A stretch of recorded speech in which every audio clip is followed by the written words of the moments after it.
Kawawa si Julius mga tol. Sumuka ng dugo. Yung dugo na sinuka ng dugo.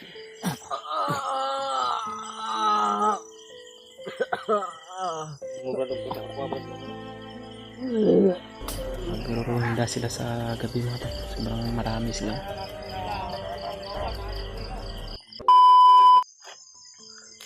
Yun po mga tol. Dito po kami ngayon mga tol. Sa masukal na area na banda mga tol. Dinala namin si Julius dito para makapagpahinga yung katawan niya mga tol, dahil sa sobrang mahina po talaga. At kailangan na mabalik yung lakas ni Julius bago kami kikilos.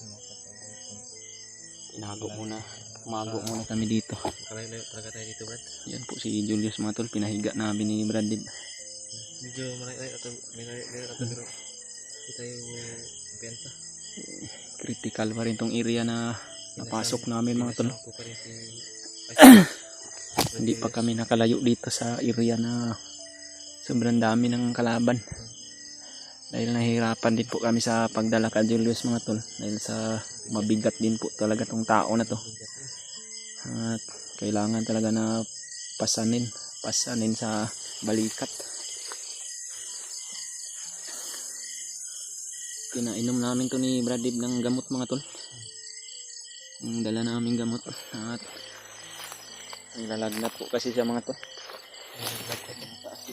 Lagnat to sa bugbog ba? Tinitanya kami Katuruhan kasi ito ni Commander Arnel kapon. Sabi yung nakita man ninyo mga tol. Niya na rin po mga tol. Kung natagalan kami sa pagligtas sa kanya dahil sa kailangan din na hanap kami ng tamang simpo. Disip pang kwanrad o. Disip yun. Mga salbahe yung mga kwan ko na. Ibulong ang lawas mo doy. Pasa ba? Ang kwan o, nagom o. Samad-samad. Tinggalos mga galos. Hindi natin ito na kita ang ganda. Delikado ito na. Kwan sa si Julius na. Mapaano pati yung buhay nito.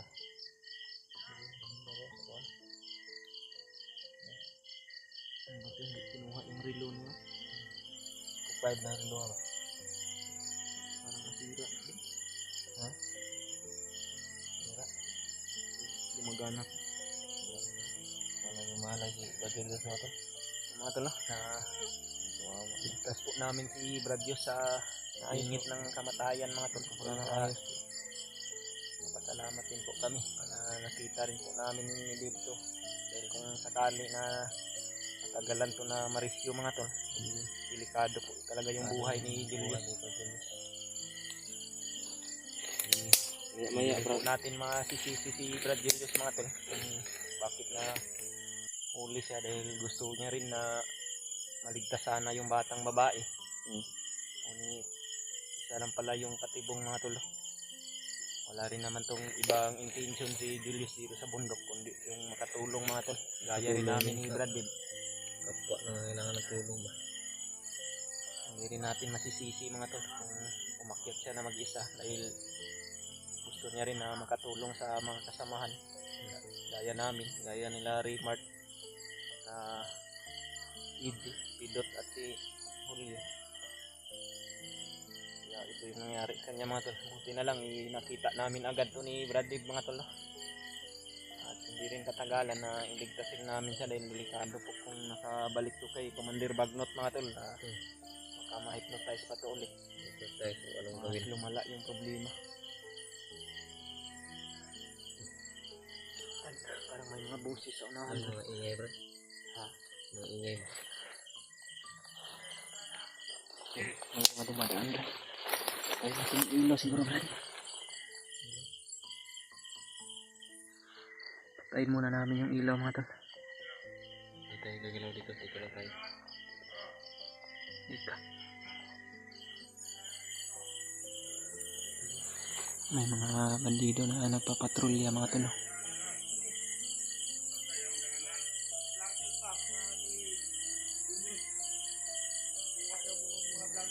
Ika. ikon sa barag.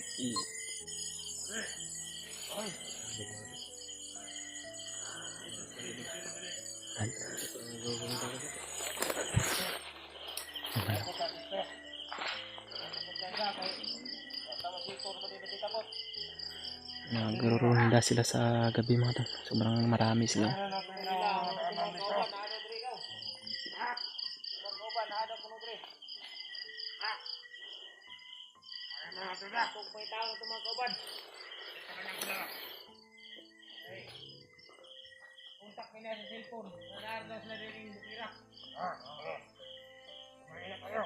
Nahanap nila lang yung mga kasamahan nila man.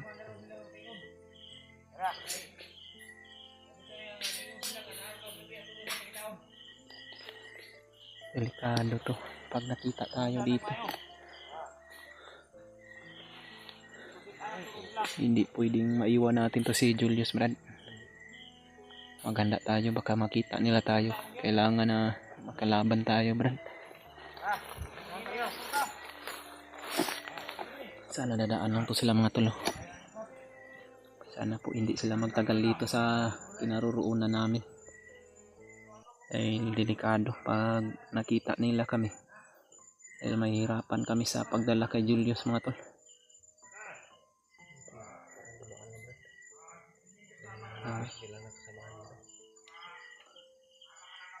Kailangan na magbantay lang tayo talaga.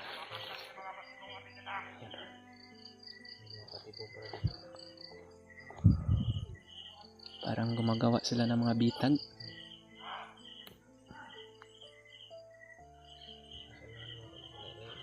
Layo na sila mga tol. Ngunit kailangan muna na Secure na rin na. Pag mga nakasunod ko. talaga na maproteksyon na natin to si Julius.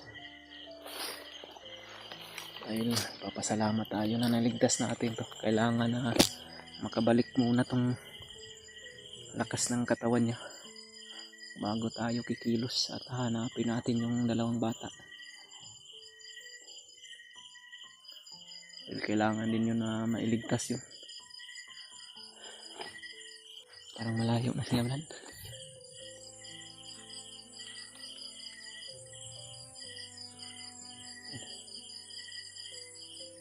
Wala pang malay si Julius, Brad.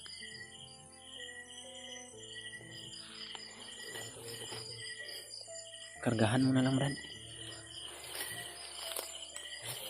Kargahan mo ng kwan. Oras yun siguro.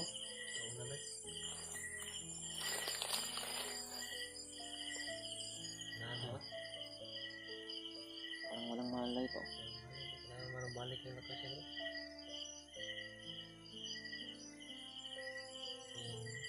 Plus armo tirakan sa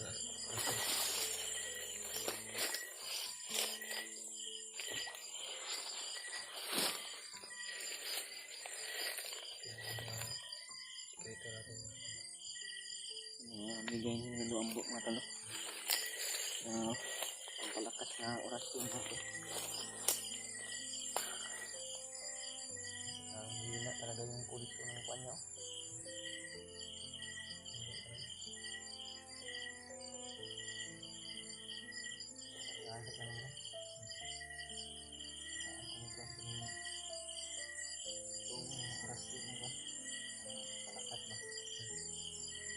Yung ugat ba basta balik ba?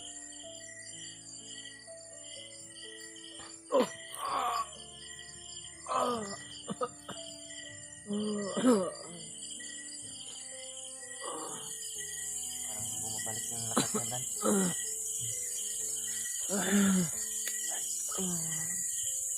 Yung salita siya. Ang lagnat niya, Brad. Ha? Kasi naglap. Parang nakapigan ko. Kasi lang mo. Brad, kailangan talaga na magpahinga to siya, Brad. Mabigas itong kain nilang kung ano, no? Yung mga pagkain sa banda niya rin mga hindi rin itong kakain din. Yan, no? Yan.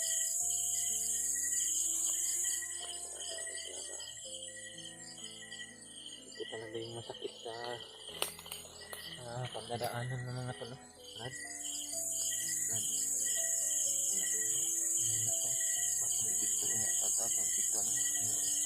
Buti na lang nakagising sa mga tol.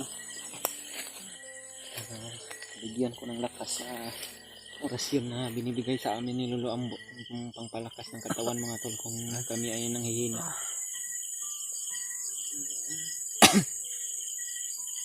Kawawa talaga tong si Julius. Sobrahan sa kabugbog ni Kwan. Commander Arne. Maraming pasak ng katawan niya. Lagom ba? Lagom na nilidaan. Ang uga na ang ano? Lagom.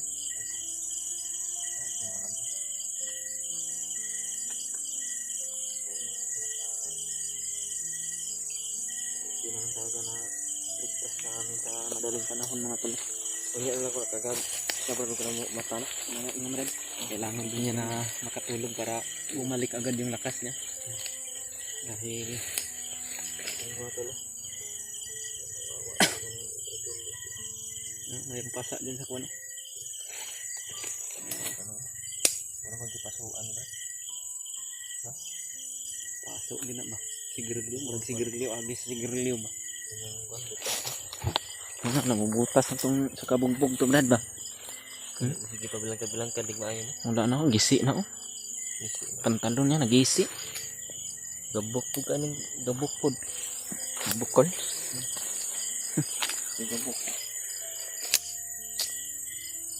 Nawawa talaga yung sitwasyon kapag nahuhuli Brad. Kaya tayo Brad kailangan na doble ingat talaga para hindi tayo mahuli dahil sa pag tayo po'y nahuli sobrang kawawa talaga, torture talaga yung aabutin natin sa kamay ng mga kalaban.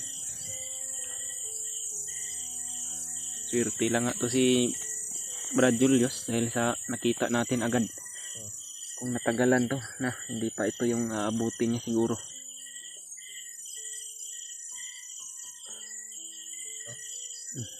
Wow. Parang yun, may sigaw sa unahan. Patay muna yung ilaw Brad. Ay, patay naman tong akin.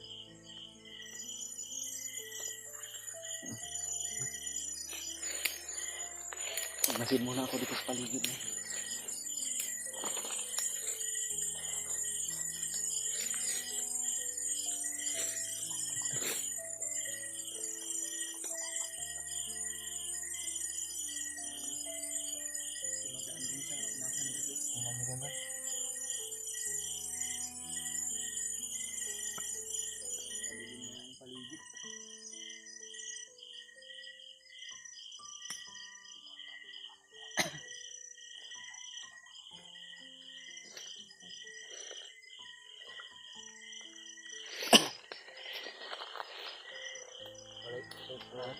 Dumaan lang sila sa unahan. Kasamahan siguro yun ng mga naglakbay kanina. Hindi na po ilang. Busis lang yung ririnig namin mga tol. Kailangan na. Malayo na yan. Malayo na. Kumusta to sige?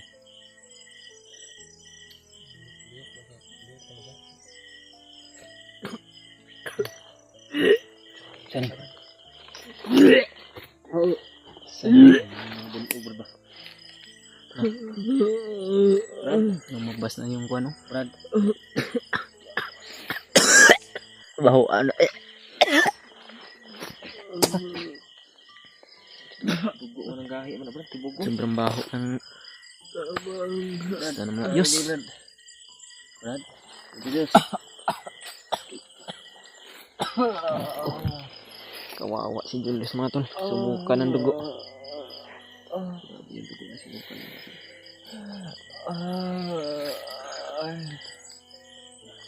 Brad, karga hirap. Karga hikuan.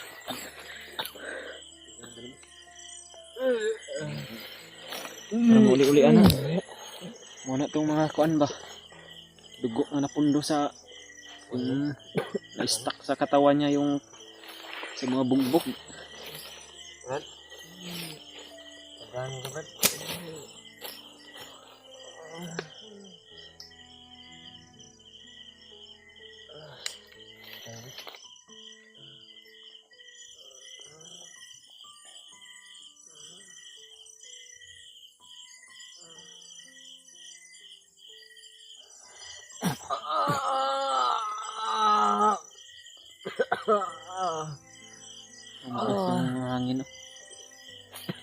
Kuha, Brad. Umiyak si Julius. Brad. Brad.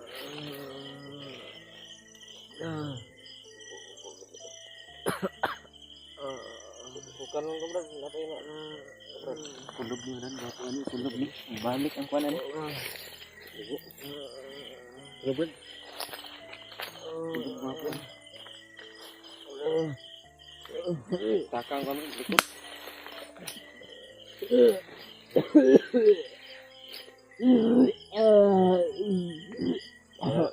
Wala na ang kwan. Rasyon mo, Brad. Huwag ko na ako, Brad. Mga na.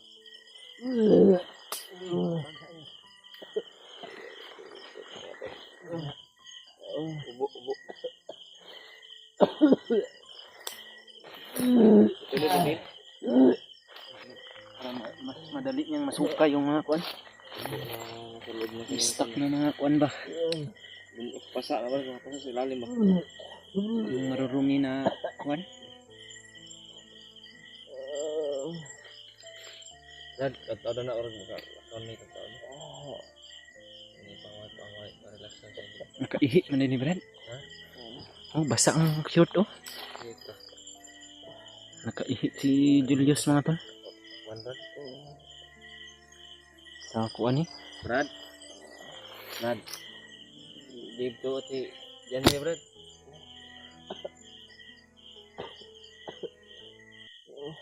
Brad. Tubag na. Alalayan muna natin to Brad. Tama na siguro itong kuan natin. Pakishare na lang to sa mga kasama namin mga tol. Itong video namin. Para sa kali mga tol.